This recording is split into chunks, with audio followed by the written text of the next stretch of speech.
Bien, mis hermanos, dicho esto, vamos a ir a la palabra del Señor para terminar lo que comenzamos la semana pasada. ¿Se acuerda cuál era el mandamiento que comenzamos la semana pasada? No, dirás contra tu prójimo un falso testimonio. El noveno, ¿cierto? Que comenzamos la primera parte y yo les dije inmediatamente que aunque parecía que era corto esto, había harto que decir. Y vamos a terminarlo esta semana, así que les pido que abran sus Biblias en Éxodo, capítulo 20, versículo 16. Éxodo, capítulo 20, versículo 16, que es donde vamos a centrar nuestra mirada para este día y terminar ya la exposición de este noveno mandamiento. Dice así la palabra de nuestro Dios: no hablarás contra tu prójimo falso testimonio. Vamos a la presencia del Señor en oración. Bondadoso Padre Celestial, cada vez que vamos a tu presencia, Señor, cada vez que nos encontramos con tu palabra es verdad. Señor, tú has dejado tus mandamientos como tu estándar, Señor. Y queremos pedirte que nos ayudes a comprender, porque tú estás hablando en tus mandamientos, son tuyos, tus mandamientos son santos, son perfectos, que deberían alegrar nuestro corazón. Y queremos entenderlo. Sabemos, Señor, que no los cumplimos y por eso nuestro Señor Jesucristo vino a tomar nuestro lugar en la cruz. Pero hoy, a través de tu Santo Espíritu, tenemos poder para vencer el pecado y para poder agradarte, Señor. Y queremos pedirte que nos ayudes a comprender la verdad bíblica encerrada en este mandamiento. Háblanos, Señor, con claridad y prepara nuestra vida para que sea una tierra fértil donde tu palabra sembrada dé fruto abundante. Por Cristo el Señor. Amén. Como conversábamos la semana pasada, el noveno mandamiento tiene que ver con esta capacidad extraordinaria que tenemos los seres humanos de poder expresarnos verbalmente. Esta capacidad que tenemos de hablar, de compartir, de comunicarnos con otros. Pero también la palabra del Señor, ahí en Proverbios, capítulo 18, versículo 21, nos dice que con la lengua nosotros tenemos poder para vivir, para la vida, como para la muerte. Así que con nuestras palabras podemos aconsejar, podemos exhortar, podemos bendecir a otros, también con esas palabras podemos hacer mucho daño. Por lo tanto, el noveno mandamiento tiene que ver en términos muy claros qué hacemos con nuestra boca, qué hacemos con nuestra lengua, qué es lo que decimos, ¿ya? Y alcanzamos en términos puntuales a ver dos elementos fundamentales. Lo primero, vimos que este mandamiento en primer lugar tenía que ver con el cuidado de la reputación del prójimo, ¿ya? No hablarás contra tu prójimo falso testimonio. Pero también tiene que ver con el cuidado o con la defensa de la verdad. Y cuando nos sometimos al primer punto, a la reputación del prójimo, nosotros acabamos a ver dos elementos fundamentalmente. Primero, ¿por qué era importante, hermanos amados? Voy a hacer un pequeño resumen de lo que vimos el domingo pasado. ¿Por qué es importante la reputación ajena? ¿Cuál es la importancia? Eclesiastés capítulo 7, vamos a hablar, es lo que nos dice Salomón en Eclesiastés capítulo 7, versículo 1 nos dice: mejor es la fama que el buen ungüento y mejor el día de la muerte que el día del nacimiento. Fíjense, para que entendamos, traduciendo un poquito dice Salomón, con toda su grandeza, es mejor la buena fama que un buen perfume. Por ahí. Es mejor tener un buen prestigio que tener dinero. Salomón nos está llevando a que entendamos la importancia de la reputación ajena y la reputación propia. Si a nosotros nos duele enterarnos, hermanos amados, que alguien ha hablado a nuestras espaldas contra nosotros. Duele, ¿no? ¿Cierto que sí? Duele saber que alguien anduvo hablando de nosotros y más aún mintiendo sobre nosotros. Y cómo esto genera daño en nuestro corazón. Por lo tanto, este mandamiento nos dice, así como tú esperas que si alguien escucha algo de ti te defienda o niegue lo que están diciendo, bueno, tú tienes que cuidar la reputación ajena, tienes que darte cuenta qué efectos van a tener esas palabras sobre la vida de otra persona. Ahora, ¿qué es lo que prohíbe fundamentalmente el noveno mandamiento? En primer lugar, el falso testimonio. Esto es lo primero que genera acá y tenía que ver con lo que pasaba en la forma de aplicar justicia en el pueblo de Israel. En ese tiempo no había tribunales, ¿cierto?, como los conocemos ahora. No había una corte de apelación, no había una corte suprema, no había un fiscal, no había un abogado defensor. Los juicios se trabajaban a través del testimonio. Y había los ancianos, aunque prontamente empezaron a aparecer estos jueces en el pueblo de Israel, que se llevaba, y por lo tanto, en el testimonio de 2 o 3 testigos se generaba y se hacía justicia. Hermano amado, tan terrible como que una persona que sea culpable ande libre por acá, por las calles, es también doloroso saber que alguien inocente está pagando por algo que no hizo, ¿cierto? Por lo tanto, lo que trataba este primer elemento era fundamentalmente de que cualquiera que atestiguaba contra otro y mentía sobre ese testimonio, Deuteronomio capítulo 19 nos dice que lo que buscaba ese falso testimonio provocar como sentencia iba a caer sobre aquel falso testigo. O sea, si yo atestiguaba de alguien y ese juicio o ese resultado de ese testimonio provocaba la muerte a una persona inocente, ese testigo falso debía ser muerto. Y así era. Y el primero, hermano, cuando alguien era condenado a muerte, en la ley de Moisés, el primero que tenía que tirar la piedra era el testigo, porque era más fácil decir una mentira que tirar la piedra sobre otro, ¿ya? Así que así fue trabajado esto. Pero si bien hoy día es difícil, y esto en las iglesias no se ve tan comúnmente, que alguien atestigue contra un hermano mintiendo, por ejemplo, en un juicio eclesiástico, sí hay algo que está enquistado en el corazón de los creyentes y en las iglesias, y que fue el segundo punto que tratamos el domingo pasado. ¿Se acuerdan cuál era? El chisme. El chisme es algo que está puesto ahí. Fíjense, en Levítico, vamos a ir a Levítico, capítulo 19, versículo 16. No andarás chismeando entre tu pueblo, no atentarás contra la vida de tu prójimo, dice yo Jehová. Para Dios el chisme es casi igual o es igual al homicidio. Cuando tú levantas algo contra tu hermano, cuando tú dices una mentira para dañar a otro, es lo mismo que si estuvieras matándolo, dice el Señor. Y ese concepto. Ahora, ¿qué es el chisme? Porque no necesariamente significa una mentira. El chisme es toda información que puede afectar la reputación del prójimo, dada a conocer sin necesidad a una persona inadecuada. Porque a veces la gente ocupa la verdad para dañar a otros. ¿Cierto? Ahora lo vimos el domingo pasado. Te voy a contar algo para que ores. Y ese algo es de otro hermano. Te voy a contar algo para que me aconsejes. Pero le pediste consejo a 10 hermanos distintos. Al final, en vez de consejo, estás difamando a alguien, contándole a distintas personas. Ahora, ¿qué es lo que provoca que la gente cuente un chisme? Vimos por lo menos 5 características. Primero, la envidia. Como me da envidia que a los otros lo empiecen a mirar mejor que a mí, que a otros lo empiecen a levantar más que a mí, yo empiezo a levantar cosas. O simplemente basta un gesto. Oye, ¿qué piensas tú del hermano? No hay ningún Francisco aquí para no meter las patas, ¿no? ¿Qué piensas tú del hermano Francisco? No sé. Listo, con eso dije 1000 cosas. No he hablado nada, pero bastó un gesto para generar un manto de duda. ¿Ya?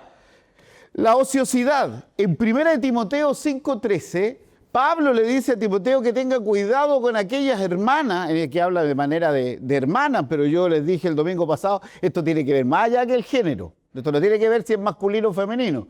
Esto es una cosa que es una práctica indistinta en la iglesia, que ociosamente, que tienen tanto tiempo, ya andan repartiendo entre casa y casa cosas. ¿Ya? Y fíjense que la palabra chismoso que ocupa Pablo en 1 Timoteo en el griego es diablo. ¿Por qué? Porque el diablo es el acusete de los creyentes, por hermano amado. ¿Se acuerdan cuando es Job? ¿Dónde andaba? No, andaba mirando y iba a acusar delante de Dios lo que hacían los hombres, ¿cierto? En tercer lugar, el deseo de venganza, un sentido insatisfecho de justicia. Cuando a mí me han hecho daño y yo siento que la justicia no ha actuado bien, yo quiero cobrarme, por hermano. Y no hay cosa más fácil que levantar algo contra una persona que a uno le ha hecho mal. En cuarto lugar, el deseo de llamar la atención sobre nosotros mismos. Hay gente que le gusta ser el centro de mesa, que todas las miradas vayan sobre él, ¿cierto? Y no hay nada, no hay una palabra mágica mayor que atraiga todas las miradas de las personas cuando uno dice, ¿supieron la última? ¡Tum! Todos queremos saber la última, ¿ya?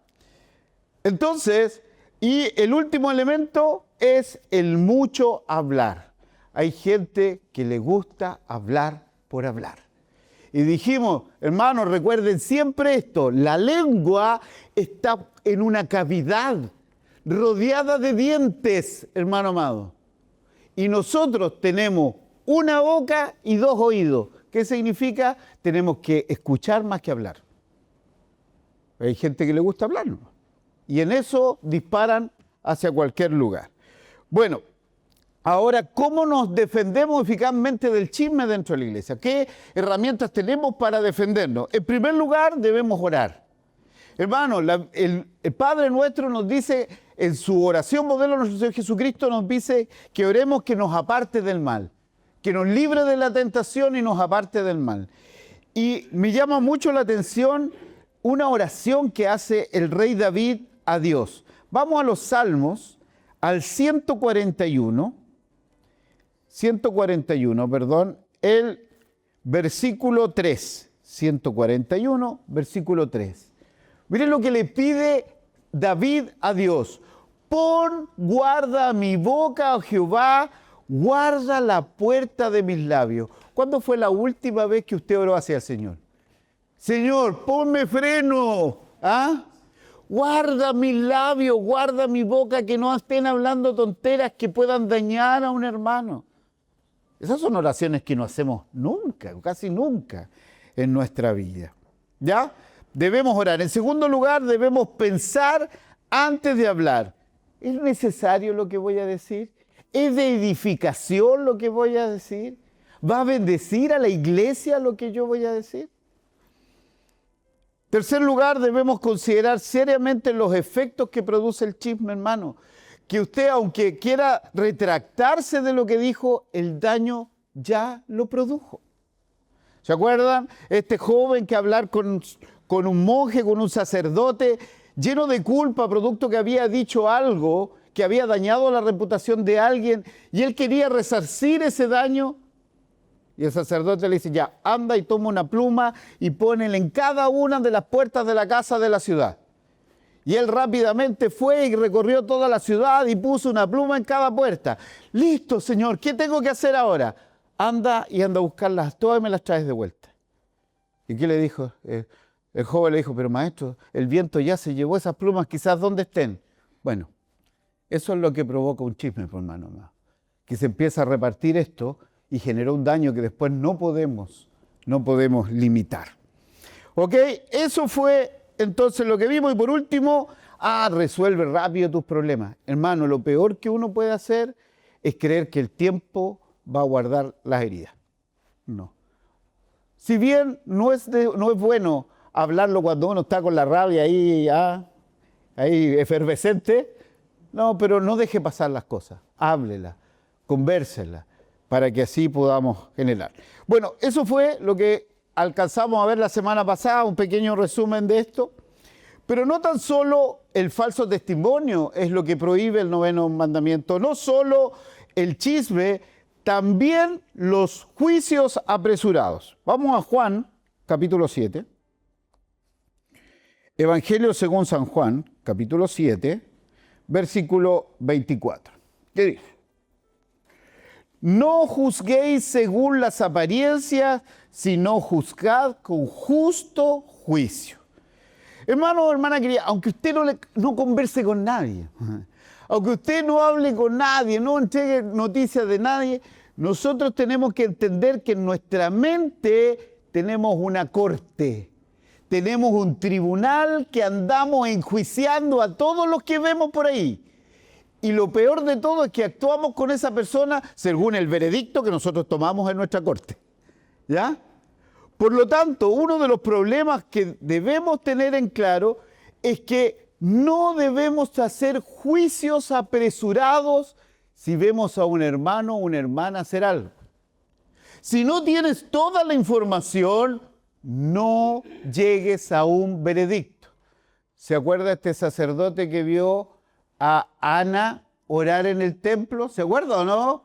Él estaba llena del corazón de Dios, estaba derramando su corazón al Señor a tal punto que ni las palabras salían de su boca. Llegó el sacerdote y dijo: ¿Usted está borracha? ¡Pum! Inmediatamente, un sacerdote lo primero que hizo fue sacar un veredicto. Esta mujer está borracha. Anda a beber tu vino en otro lado. No, y ella estaba derramando su corazón al Señor. ¿Cuántas veces nosotros hemos sacado un veredicto y no hemos tenido todos los antecedentes frente a nosotros? Lo que yo les decía, pasó el hermano al lado uno, no me saludó. Me tiene mala. No, si siempre me mira raro. Y armamos una película completa en nuestra mente. Cuando era tan difícil, oye hermano, ¿sabes que pasé por el lado tuyo el día? No me viste, no me saludaste. ¿Sabes que estaba tan metido en mí mismo que ni siquiera supe que pasaste por el lado mío? Perdón. Y se acaba el problema, ¿se dan cuenta? Pero no, nosotros hicimos una película completa, con parte 1, 2 y 3, de algo que fue de alguna manera inofensivo. Entonces debemos tener cuidado cuando nosotros descansamos en nuestro propio juicio. Hay un pasaje allá en el Antiguo Testamento donde las 12 tribus de Israel casi llegan a una guerra civil, producto de que 2 y media, casi 3 tribus de Norjordania, la parte norte del construyeron un templo. Y los otros dijeron: estos se han rebelado contra Dios, reunámonos y vamos a matarlos. Y resulta que ellos habían construido un templo para no olvidarse que Dios los había salvado. ¿Te dan cuenta? Sacaron una conclusión errada. Por lo tanto, esto también, los prejuicios son parte del cuidado de la reputación del otro. Así que, hermanos, yo les pido en el amor del Señor, no saque juicios anticipados de lo que hace el hermano o lo que ve el hermano. ¿Ya? En segundo lugar, la credulidad. Hay personas que apenas le cuentan algo, lo creen. Ni se esfuerzan en ver si esto es realidad. Y no tan solo lo creen, ¡pum!, lo amplifican y lo disipan. Hay una historia de David con un siervo que se llamaba Siba, el siervo de Mofiboset. Mofiboset era amigo de David y él tenía un siervo que era Siba. Y cuando Absalón se rebela contra David, David llega a ese lugar, le pregunta: ¿dónde está Mofiboset, tu amo? Y él le dice, malo el siervo, le dice: ¿sabe? Apenas supo que Absalón se había rebelado contra ti, fue para ir a pelear contra ti y poder recuperar las tierras de su padre. Y David, sin preguntar nada, le cree a Siba y hace un decreto para entregarle todas las tierras al criado. Y cuando termina la guerra se da cuenta que era todo mentira, porque Mofiboset, su amigo, andaba buscándolo a él para cuidarlo, para protegerlo. Si usted quiere leer más, puede ir a 2 de Samuel, capítulo 19, ahí va a contar la historia completa. Entonces, hermano amado, si usted escucha algo, hermano, no inmediatamente lo dé por cierto. Busque la información. Pero hasta ahora hemos hablado simplemente de aquel que hace daño, del que levanta un chisme, de lo que hace un prejuicio. Pero ¿qué pasa con las personas que son víctimas de aquellos que hacen daño, de aquellos chismosos, de aquellos que levantan falsos testimonios? En primer lugar, le quiero decir algo que va a parecer obvio, pero a veces se nos olvida, que es inevitable que esto suceda, hermano amado. Si usted quiere que no hablen de usted, váyase a la luna, mi hermano. ¿Ah? Igual van a hablar de usted, pero a lo mejor usted no se va a enterar, eso sí, ¿ya? Porque estamos en un mundo caído, vivimos en un mundo corrupto, vivimos donde somos pecadores. Las iglesias, hermanos amados, habemos hombres y mujeres pecadores que hacemos estas cosas. Por eso es que lo que peor que uno puede hacer es idealizar la iglesia. Y la palabra idealizar es terrible porque viene del ideal. Nosotros hacemos, y de mi idea de cómo tienen que hacer las cosas. Entonces idealizamos la iglesia y después decimos, ay, ¿por qué pasan estas cosas en la iglesia? Porque somos pecadores, por hermano amado. Vivimos en un mundo caído. Por lo tanto, esto va a pasar. Cuando vamos a Romanos capítulo 3, fíjense lo que el apóstol Pablo cuando hace su diagnóstico de la raza humana, Romanos capítulo 3, versículo 10, en adelante. No hay, como está escrito, no hay justo ni aún uno. No hay quien entienda, no hay quien busque a Dios. Todos se desviaron, a una se hicieron inútiles. No hay quien haga lo bueno, no hay ni siquiera uno. Y miren cuál es la primera manifestación de esta corrupción total del hombre. Versículo 13. Sepulcro abierto es su garganta, con su lengua engañan. Veneno de áspides hay debajo de sus labios. ¿Se dan cuenta? ¿Cuál es la primera manifestación de eso que corrompido del ser humano? ¡Pum! El veneno que sale de la boca de nosotros. ¿Ok? En segundo lugar, no seas vencido de lo malo. Si has sido víctima de una lengua calumniosa, si has sido víctima de alguien que te ha dañado, hermano, vence con el bien el mal.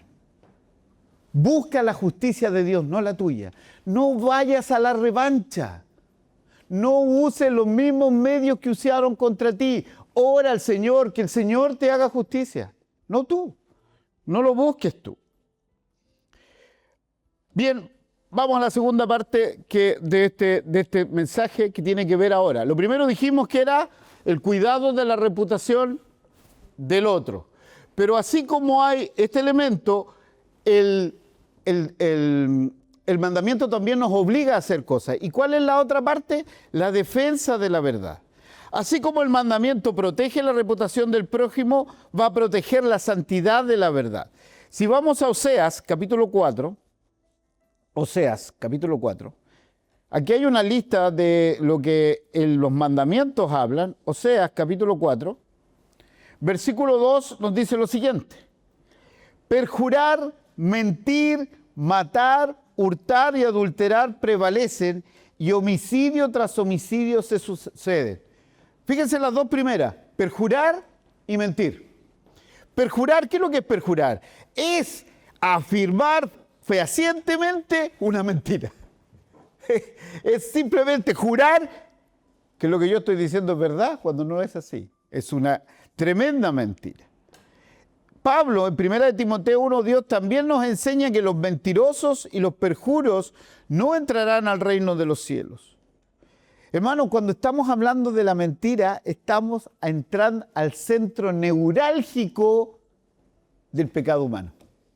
La mentira está a la raíz del pecado humano.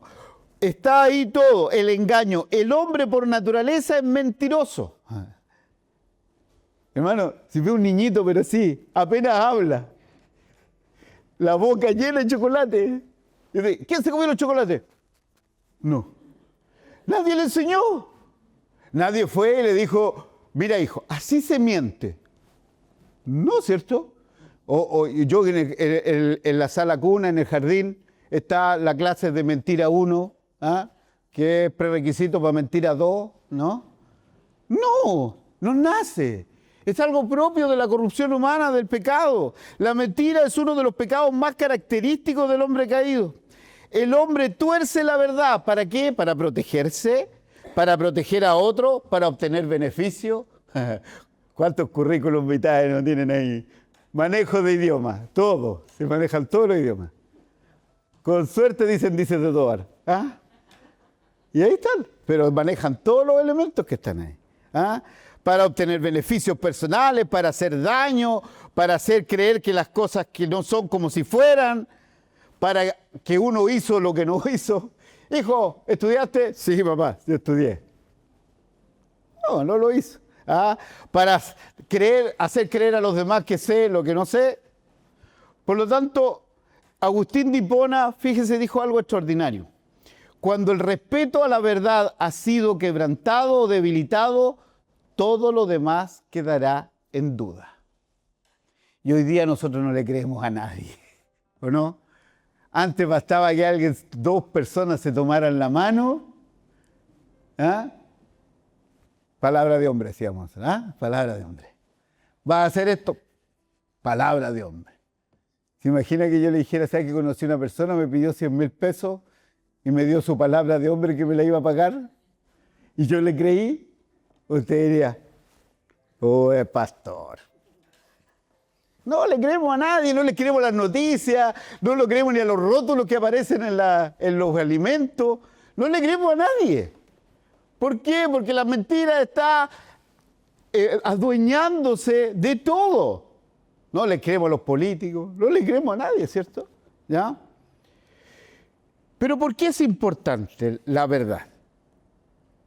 Teóricamente los hombres exaltan la verdad y desprecian la mentira.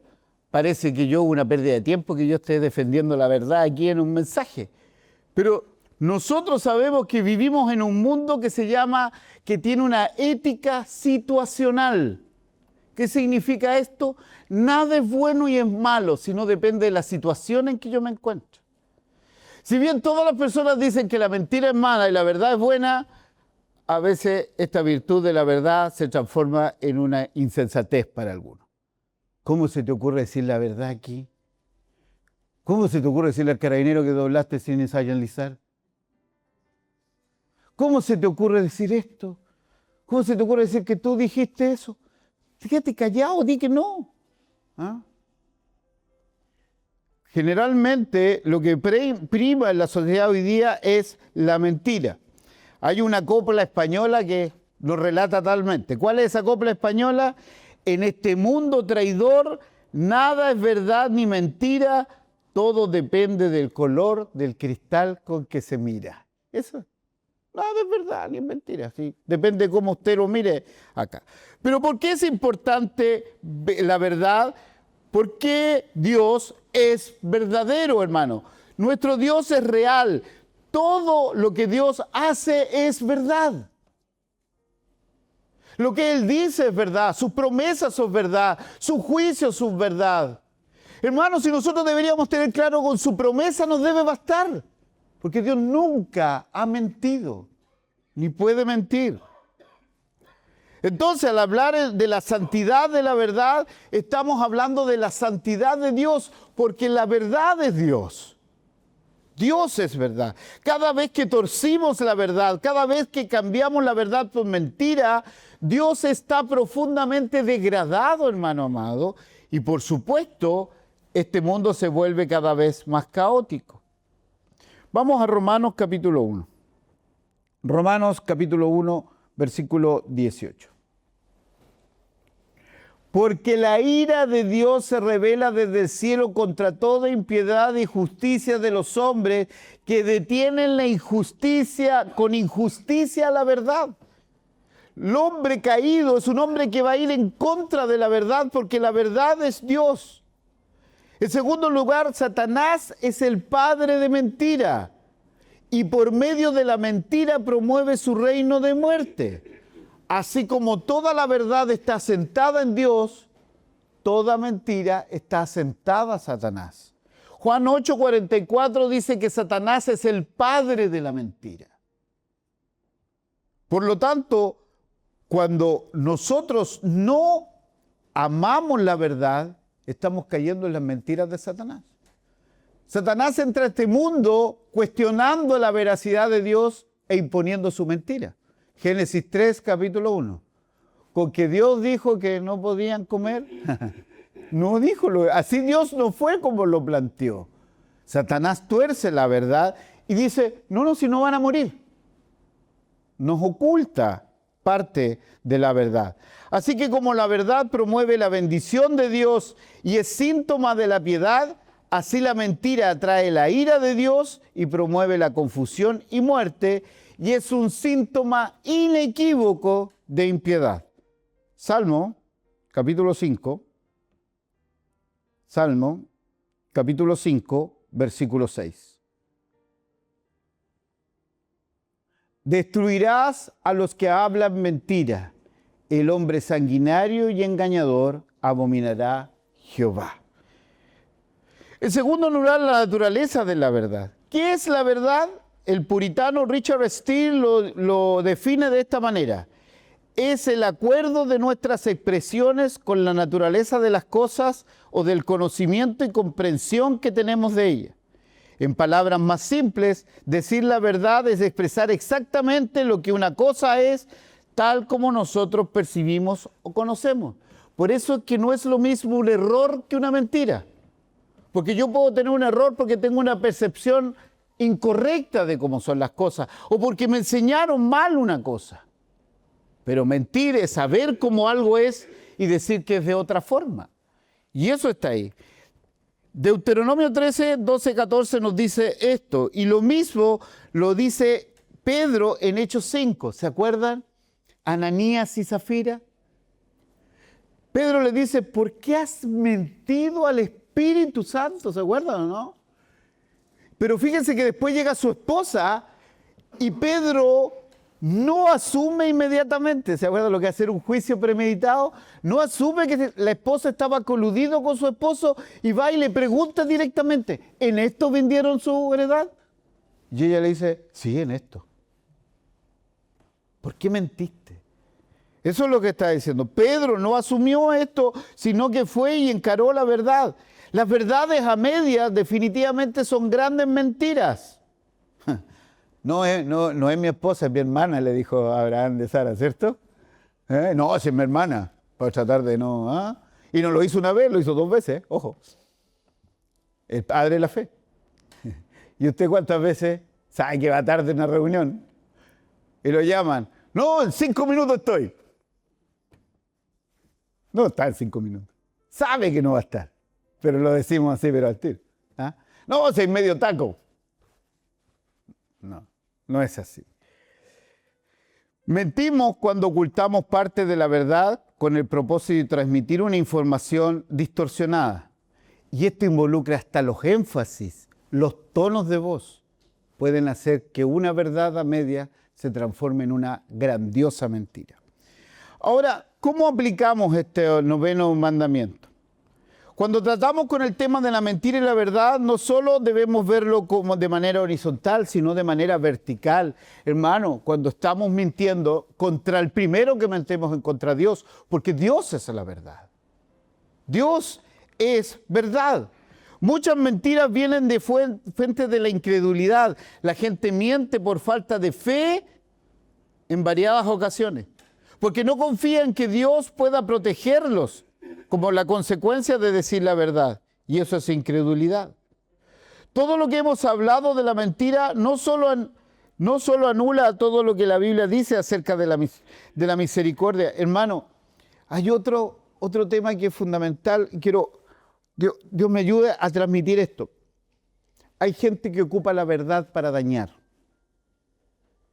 Por eso es que nuestro Señor Jesucristo dice, y la palabra de Dios nos dice que junto con la verdad hablemos en misericordia y en amor.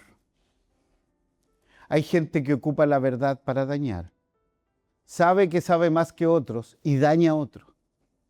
Y lo deja por ejemplo, de un inepto, pero con rabia. Eso no es la forma que el Señor nos ha expresado acá. La verdad se ve en misericordia y en amor. Yo no digo que hay que maquillar la verdad, porque nuestro Señor Jesucristo habló con toda firmeza a los fariseos, por ejemplo. Los trató de sepulcros bancados, ¿cierto? Los trató de víbora, los trató de ciegos, seguidores de ciegos, ¿cierto? Pero de la misma manera que trató a estos hombres que tenían una responsabilidad enorme, trató con amor y cariño a aquellos que eran pecadores y que necesitaban escuchar del amor de Dios. ¿Se da cuenta? Cuando nosotros tratamos con dureza el pecado, no tenemos que ir con la misma rabia y con la misma fuerza contra el pecador. No sé si entiendes esa diferencia. Cuando nosotros personalizamos el ataque, nos equivocamos. Nosotros tenemos que ir contra el pecado y dejar que el Espíritu Santo convenza de pecado al pecador. Y no nosotros ir a golpear al pecador. Satanás hace el uso de la mentira para promover su reino de muerte. Es por medio de la mentira que tiene cautivo a los pecadores para que no vengan a Cristo. Es por medio de la mentira que muchos jóvenes rehúsan acercarse a la casa del Señor y rendir su vida a Jesucristo porque creen que ser cristiano es lo más fome que hay, lo más aburrido que hay. Y no saben que no hay nada más maravilloso que ver una vida transformada por el poder del Espíritu Santo. Que no hay nada más glorioso que ver hombres libres de adicciones. Que no ver hombres transformados su vida, su carácter, su forma de ser por el poder del Espíritu Santo. Y eso, nosotros como creyentes vivimos una vida sobrenatural. Vivimos una vida en el Espíritu, una vida donde hablamos y conversamos de cosas que el resto de la gente no entiende ni vive, porque hay que comprenderlas a través del poder del Espíritu Santo. Muchos han engañado creyendo que son libres porque actúan como quieren y no se dan cuenta que son esclavos del pecado. Hoy en día hay algunos que creen que por lo que Satanás les dice, peca ahora y arrepiéntete después. Goza ahora y arrepiéntete después. Lo bailado y lo comido, dicen algunos, no me lo quita nadie. Pero hermano amado, hoy es el momento de arrepentirse. El verdadero gozo solo se encuentra en Jesucristo el Señor. Hoy día tenemos que arrepentirnos. ¿Quién sabe si mañana vamos a estar vivos? Escucharas hoy su voz, no endurezcáis vuestro corazón. Es hoy día. Satanás quiere convencer no tan solo a los creyentes, sino a los no creyentes. Nos quiere convencer a nosotros que podemos coquetear con el mundo sin tener consecuencias. Mira lo que dice Santiago, capítulo 4, versículo 4. Hay algunos que creen que, si total, después me arrepiento. Santiago 4, capítulo 4. Oh almas adúlteras, ¿no sabéis que la amistad del mundo es enemistad contra Dios? Cualquiera que pues que quiera ser amigo del mundo se constituye en enemigo de Dios. Hermanos, no podemos coquetear por el mundo. Hay hermanos que creen que vivir el reino de Dios, que tener al Señor como Señor y Salvador, es para unos súper creyentes nomás. No es para todos. Que tener a Dios como la prioridad uno en nuestra vida es para algunos nomás. No, hermano amado, esto es para todos. No tendréis dioses ajenos delante de mí. Es el primer mandamiento que tú y yo debemos cumplir. El Señor tiene que ser lo número uno. Por eso, mi hermano, cuando terminamos de estudiar cada uno de estos mandamientos, y al estudiar este noveno mandamiento, nos damos cuenta que no podemos decir yo soy inocente de esto. ¿Cuántos de nosotros hemos dicho algo que no debíamos decir? ¿Cuántos de nosotros hemos prestado oído a cosas que no teníamos que oír? ¿Cuántas mentiras hemos dicho? Y a veces nos encontramos mintiendo sin ninguna necesidad. Porque brota de nuestros labios. Pero hermano, es por eso que la salvación es por gracia. Es por eso que si bien vamos a dar cuenta de toda palabra ociosa que salga de nuestra boca, Jesucristo pagó por todos esos pecados. Y hay gracias en el Señor. Y hay perdón en Jesucristo el Señor. Por eso usted puede ahora acercarse a Cristo con toda tranquilidad y pedirle perdón. Y cada vez que completamos el estudio de un mandamiento, muchas veces me pensé y dije, ¿será necesario que estudiemos los mandamientos si todos lo sabemos? Y aquí nos damos cuenta que era necesario estudiar los mandamientos, porque si no conocemos el carácter de Dios, todos sabemos que somos pecadores, pero lo que nos cuesta es saber cómo es Dios y quién es Dios. Ahora nos damos cuenta que le hemos fallado. Es el tiempo para acercarnos a Él y pedirle perdón. Que el Señor nos bendiga. Oremos. Padre, en el nombre de Jesús, te agradecemos, Señor, una vez más por tu palabra y queremos pedirte, Señor amado, que en tu infinita misericordia tú vengas a traer paz a nuestro corazón, vengas a perdonar nuestra maldad, porque mentimos, Señor, porque hablamos mal contra nuestro hermano, porque hacemos lo que no conviene. Ayúdanos, Señor, a amar la verdad, amarte a ti por sobre todas las cosas y a servirte como tú mereces ser servido. Por Cristo el Señor. Amén.